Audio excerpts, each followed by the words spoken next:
Hey friends, it's Aya and welcome back to a dev diary for the Mother 1 remake in the style of Earthbound that I've started, just referring to as MotherBound, colloquially to myself, so I guess this is MotherBound until I name it something actually reasonable. We're going to be looking at what I've been up to in the past few weeks, just giving a demo of all of the new features I have added and the next bits of storyline that I've created. So let's go ahead and load a game where we are here in Podunk. So yeah, we're here in Podunk, and we have Bag Lady here. NPCs behave a little bit nicer now. Then you won't really see much difference, but the way that they behave is actually a little bit more predictable and just nicer to deal with. So anyway, I've started adding the interiors to Podunk, and I believe I've done all of them except one at this point. Anyway, so we're going to go into here and see that we do have the house mouse, as I've started calling him. He is the noisy mouse. This fella informs you of the fact that you can only go into doors that are round and not square, or doors that have a sign. Because I'm taking the Earthbound style with this, I'm just not putting doors on the buildings you can't go into, and putting doors on the ones you can. And so what he says reflects that. If a building has a door, you can go inside, and the rest of the buildings will not be open to you. So, same mouse, same tutorial, just with the new change that I've made to this. Anyway, so we have these same NPCs here, but as we go into Podunk, it's just going to start feeling a lot more lively. We have more NPCs around, all of the same NPCs that we typically have, including my personal favourite, the one that if he finds out you're a zombie, he runs away terrified, and he is gone now. And we have cars running around, so we can of course stop them by standing in front of them, but if there's nothing blocking them, they will just drive around the way that we're used to. So yeah, that's quite nice. You can get caught on them a little bit, as I just shown there. I'm kind of debugging the movement mechanics for the cars, but they behave like the cars, and they make the place feel more lively. So yes, these NPCs say the same things they do. She is the bread tutorial, he tells you about the zoo. What does this old lady here say? Yeah, this is the tutorial about, I guess, the card machine in the ATM. This fella here will say the receptionist is gorgeous, yeah. And this lady here will talk about Canary Village. And yeah, a few people will be talking about Canary Village in order to get the player to want to go there, I guess, as well. The admission is free, of course. And this fella here will tell you where the town mayor is looking for a brave man. So these are all like the kind of plot hooks that the game gives you. So if you go around and talk to the NPCs, they will in fact tell you where to go and what to do. So let's go look at the interiors of the buildings. So first of all, let's go into the hotel. As you may remember, this NPC wasn't there previously. Oh, he was, but I just didn't have the sleeping mechanic. But we of course do have the bedroom now, and if we go ahead and talk to him, we can stay the night. Just like so. Yeah, my menus are a bit buggy. It's when I'm debugging with a keyboard and not a controller, I don't get this I don't get these weird menu glitches. So I think I just have my inputs mapped a bit weirdly. On controller, I need to go through the input mappings in Godot and figure out what's mapped incorrectly where and just fix that. Yeah, but some inputs are clearly being made through the node tree unhandled where they shouldn't be, so I'll be going through and fixing that at some point. Now we're going to go down and look at these two stores. So this is the drugstore and the burger shop. I was battling over the drugstore in the last video. I'm just sticking with the drugstore for now. Sorry car, you can go. I was on the sidewalk, but anyway, probably a hitbox to fix there. I'm sticking with the drugstore for now, just because that's what we know. We don't have an ATM machine or a phone just yet. Haven't started working on programming those in just yet. But we do have the clerks. So, I have made the very early stages of the shopping system. It is not great right now. It's fully functional. You can go to the shop, you can spend money. As you can see, we now have money in the game. I have $500 on the state screen here. Ignore the stats, they are in for debugging purposes. I won't be really doing much, that's not how you will be. I want to be strong when debugging and not have to worry about leveling up and not being able to fight enemies in the area. So, yes, the shop's here. Let's go ahead and buy some stuff, so buy something, will ya? And we have all the items that the first shop sells. We can go ahead and buy the wooden bat. That will be all of our money. So how about we don't do that, and instead we go buy a plastic bat. And then we go ahead and buy the orange juice, let's say. And let's go ahead and buy a sports drink. And we also have the second counter here, which is usually for medicines. All of these dialogue options will be replaced and made a little bit more better eventually. But let's go ahead and buy some life up cream, I suppose. And now we actually have all those items in our inventory, and they behave as they should. We can go ahead and equip the plastic bat, and it's now equipped. And we can go ahead and use the sports drink, and our HP will max out at 1, I guess. I need to fix the debugging stats, I suppose, but that's okay. Because enemies aren't going to defeat me with these stats anyway. So, that's the first store. And we also have the burger shop over here. These lovely ladies will sell us orange juice and french fries. I believe I haven't added hamburgers, or I have made hamburgers as an item, I just haven't added them to the store. Whoops. The stores are completely abstract. As you can see, this system is identical. I just load in a scene that has an exported array, and I drop a bunch of items into it, and now I can buy that. It's really easy, nice and abstract. I can, now that I've put the effort into making the stores and making that nice abstract store system, I can go ahead and just drop stores wherever I want. I can make, you know, the military NPCs, I guess. I can make all of the other stores in all of the other towns just as easily.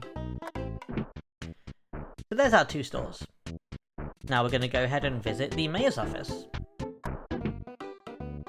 We have a receptionist here who will tell us a secret later. The secret she tells us later...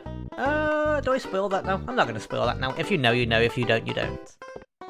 Let's go ahead and talk to Abbott here, the mayor's assistant. Abbott is actually a young blonde man in Mother, but this is the assistant in Earthbound. I'm not sure which one I want to use, but he is there for now. And here we have the mayor. And he will tell you about the child straying into the cemetery, and we're going to help. And yeah. That's the plot hook to... Well, you can actually go and save Pippi without talking to her, because her mum also tells you, but the mayor will remind you of what you're doing, and the NPCs will tell you to talk to the mayor. So those are all the interiors for the town, I believe. I don't think there are any more interiors. I haven't made the hospital's interior yet. I haven't made any of the hospital systems yet, but I intend to. We have Asthma Kid here. He's essentially a tutorial on Nintendo's asthma, but yeah. There he is, and she will be talking about the little girl in the cemetery. Again, just reminders of what you need to be doing. That's all the NPCs do in this area. I believe you can go into this house here. No, you can't. This fella here will tell you that you're sensible if you go into the cemetery. Anyone who knows this NPC here, or this NPC here, will know what they are. These are zombies. If you talk to them, you start a battle with a zombie. But before I do that, I'm going to talk a bit about what we're going to see when I do that. I have been working on the battle system quite a lot. Okay, so I went ahead and just fixed my HP and PP, mostly so that I would have PP. Let's go ahead and talk to this fella here, and he will tell us we're going to become a zombie. So I have done some work on the battle system, and it's a lot nicer now. We can actually go ahead and use our PSI skills. But first we're going to fight, and you can see we're going to do a lot of damage when we hit the zombie. 98 damage to be exact. It is no longer deterministic like before. We now actually do damage based on the formulas used in the game. So having 102 offense here against that zombie dealt 98 damage. So yeah, we now actually have the correct formulas used in the game when we're battling. We can also miss. Every attack has a chance to miss. And we can also smash should it happen. But I also want to show, right now, the PSI. So we now have... I added all these PSI skills in. That's a little bit buggy. I will fix that at some point. This is because I've loaded in a saved character in a weird way, and... yeah, this is just... this is an artifact of debugging and not actually of the game. Because I just load things in for debugging purposes. This won't actually look like this, typically. But let's go ahead and use, I don't know, Thunder Alpha. The move that people are shocked actually has an animation, because you just don't really get to see it. But as you can see, we did 11 damage to it, which is about right for Thunder. Let's go ahead and also use Fire. And that will actually attack every enemy. I'll show that if we ever get into a multi-enemy battle. We can PSI Freeze, Alpha. And we went ahead and defeated that zombie and gained 8 experience. So yeah, we've now got PSI skills in the battles, meaning we actually have some more utility in fights. And now we're done with Podunk. I think that's everything in Podunk to show off. I'm fairly sure it is. Now we're going to actually head out of Podunk and south towards the cemetery. We'll start encountering some enemies down here, because enemies do in fact spawn here. But let's try and avoid them to the best of our ability. And make our way to this house. This house is not made yet. I haven't made the blue-haired healer or his house. But of course that's where he will be. This snake really wants to fight me. I guess there's one PSI ability I have that I didn't show off, which is Freeze Beta, so let's go ahead and use that. And again, this PSI casting system is abstract, so as long as I create a spell, a PSI resource, and attach an animation to it, or a series of frames to use in an animation, it will work in battle just fine. I guess I'm gonna fight this Pippi here.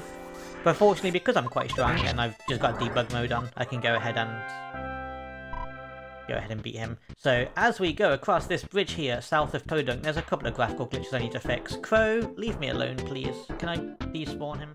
So yes, we have this area south of Podunk that has these bridges that you go across to make it to the cemetery. There's a graphical glitch in the corner there. Well, that's not a glitch, that's me having failed to place a tile when mapping this out. I'll fix that, I guess. And the bridges also need respriting. There's a lot of custom sprite work here, as you might imagine. Lots of custom sprite work that I'm still kind of working on, bit by bit. I'm not an artist. Sprite work and pixel art aren't my forte. I mean, look at Wally there. Look at how goofy that guy is. He's the only real, bit of pixel art I've done. Everything else is just, I guess, retiling things that came from the original tile set. But yes, as we go across here, we will start encountering this purple grass and these dead trees. Indicating we are now making our way to the cemetery. So let's make our way down to the cemetery. And now we hear that classic threed music, and we have the purple trees and the dead trees here, and everything all kind of just spooky, and this is that cemetery atmosphere. And yes, so I have mapped out the cemetery. Let's go ahead and make our way down. You can, of course, go all the way to the right, and you can go all the way to the left, just like in the game, but the entrance is here, with some foreboding do not enter signs.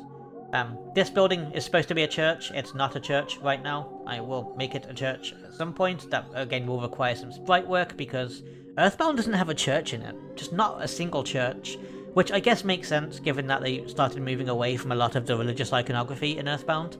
But that means when we do have religious iconography, I need to make it. For instance, these gravestones here, there are crosses and stuff in the original Mother that there aren't in Earthbound. Am I going to make those? I'm not sure. I kind of like the look of these gravestones that I pulled from Earthbound. So you can't go in the church just yet, because one, I want to make the church first, but two, I just haven't made the inside just yet.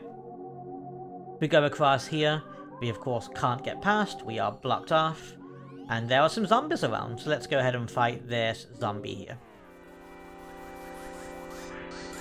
So there are two, which is exactly what I wanted. So I can show that Fire Alpha, and any move deemed as a multi-target move will in fact not ask for a target and then hit every target. As you can see, the zombies are missing here. I think they're missing because my speed stat is just so high that they can't hit me. Which makes sense, because there's a formula on whether or not you miss, which is based on something about your wisdom versus the opposing speed stat or something. I forget exactly what the formula is. I pulled it from the forever helpful starmen.net Mother 1 formulas page and just implemented it here. Starmen.net has been a godsend with all of their resources, their music, their sprites and everything. It's been incredible to be able to pull from the amazing database stuff they have there, so shout out to starmen.net. And yeah, they have a page on the formulas. But yeah, the speed versus your wisdom or your fight or something, or your force, works out if you're going to hit. We have these ghosts here. They move quick. I wanted some enemies that are slow that you can dodge and avoid if you want to, but also some enemies that are just, they move quick, they move fast, and the ghost will be that. Enemies missing from this area are the Mr. Batters that might have the flying saucer movement pattern eventually. You know, the kind of zigzaggy one that I'll also eventually give to crows. But right now, we don't have the Mr. Batters, and we also don't have the gang zombies, because I need to sprite out both of those enemies. They don't have overworld sprites in Earthbound, because they are bats and gang zombies weren't a thing in Earthbound. I'm probably going to base the gang zombie sprite on, like, one of the Runaway 5 or something, to get that kind of, you know, style that they have. But yeah, we make our way through the graveyard here, in the same way, and we will get to this. Now, anyone who's played Mother knows what this is. This is the area down to where we will go and rescue Pippi. I used So in Mother 1, it's kind of a crypt, and there's a full-on monument and stuff. I wanted to use graphics that I pulled from Earthbound for that Earthbound vibe, and this is the area wherein you will go down or up from the Skyrunner. This is what I'm using now. I don't know if this is the long-term plan. It won't be hard to resprite something in if I want to, but for now this is what's here. It's very indicative of what's going on. So we're going to go ahead and go down, and here is the well-known area from Earthbound where you enter or exit the Skyrunner. Make our way through, and we have 4 coffins. Now, anyone who knows Mother, again, knows what these are. If you open one up, you'll get into a fight with a zombie inside the casket. Let's go ahead and just beat him up. Nice. And as everyone knows, in the far left casket, when we pry it open, we find Pippi! Here is Pippi. I have room in my inventory, that's good, so I'm going to go ahead and talk to her. And this is all accurate dialogue, and you have the same branching dialogue trees, and if you say no and then yes, she will give you the Franklin badge. And Pippi now joins the party, so this is an abstract character creation and party joining system that I can now roll out characters quickly joining and leaving the party, which only happens a few times throughout the game. Which, of course, with Anna, Lloyd, and Teddy, and Eve, as well as Pippi. But it's nice to have it, and here is, of course, the Franklin badge in my inventory. Can't do anything with it. You're not brave enough to eat it. Because, yep, obviously, holding it will reject beam or lightning attacks. So, yeah, there's Pippi in our party now. She's joined us. Let's go ahead and make our way back to Podunk with Pippi. I might just skip there, but I'm just going to quickly run and make my way back to Podunk with Pippi. In fact, Pippi will join you in battle, just like in Mother, and with enough experience gained, will level up. Fun little fact about Pippi is that her base stats, including her growth and her strength, etc., are equal to that of Teddy. You don't really get to see her being that strong, because you have it early in the game and not for very long, and Teddy is all about scaling quite heavily with damage over a long time. But yep, this is Pippi. She is in our party. We can, in fact, battle with her. And, of course, one other thing that's really great about Pippi is that she's a second character in your party. So you can really just get Ninten leveled up if you are under-leveled. You have someone there to help you. And like I say, she deals Teddy amounts of damage. And can even, actually, equip weapons. She can equip the boomerang and the slingshot, which are both universal weapons. As you can see here... Oh, Pippi's leveled up again. Some of the graphics are a bit off, such as these corners, because corners like this don't exist in Earthbound. I have to make them, and I haven't got around to doing that just yet. But eventually I will. So let's make our way back up to Podunk. No, ghost, don't catch me! It's going to catch me, isn't it? I can't really get away from it. It's not going to stop following me. Yeah, we have fake Teddy here with us, and we are making our way back up to Podunk. There are encounters in this area in Mother. I don't have the encounters here yet. I don't know if I'm going to add them. It might be nice to have that bit of respite before and after going into the cemetery, I think. Again, follower speed's a little bit buggy right now. Still kind of working out the tuning on that, but... Dodging our enemies here. Because he's on... Oh god, Wally's in the trees. Enemies can spawn in trees. Note to self, fix that. Okay, and let's make our way back up to the mayor's office. Now, Pippi leaving the party will be a little bit not buggy. It'll just look weird because I haven't fully made a character leaving the party scene or animation just yet. But the mayor has all the same dialogue, and if we say we want to see what's up at the zoo, Pippi will leave the party. She is no longer with us, none at all. But if we go ahead and talk to Abbott here, he will give us the gate to the zoo key. And that's as far as we've gotten. You can now get the zoo key from the mayor, from Abbott, and you can now make your way up to the zoo and open it, or over to Canary Village if you so desire. You can already go to Canary Village before going to Pippi, actually, and some walkthroughs recommend doing that. I'm making this game while also following walkthroughs, so that, for instance, if I follow a walkthrough while playtesting, everything behaves the same way you'd expect, so it has that faithful Mother feel. And some walkthroughs say to go to Canary Village first. I never have, so I've made the cemetery first. Anyway, that's about everything. There's nothing really more for me to show, I don't think. No, I think that's about it. So thank you for watching this demo of MotherBound, I guess, the second episode in this series. It's been about 2 weeks since the first video. Support on it has been really nice. I'm going to make these videos maybe about every 2 weeks. I feel like that's a good enough timeline now that I'm back working full-time. I started this project over the Christmas holidays when I wasn't working. Now I'm back at work full-time. I have less time to work on this, so I think every 2 weeks will be a really nice cadence for these videos. That's what I'm going to do. Thank you all so much for watching this, and I will see you next time.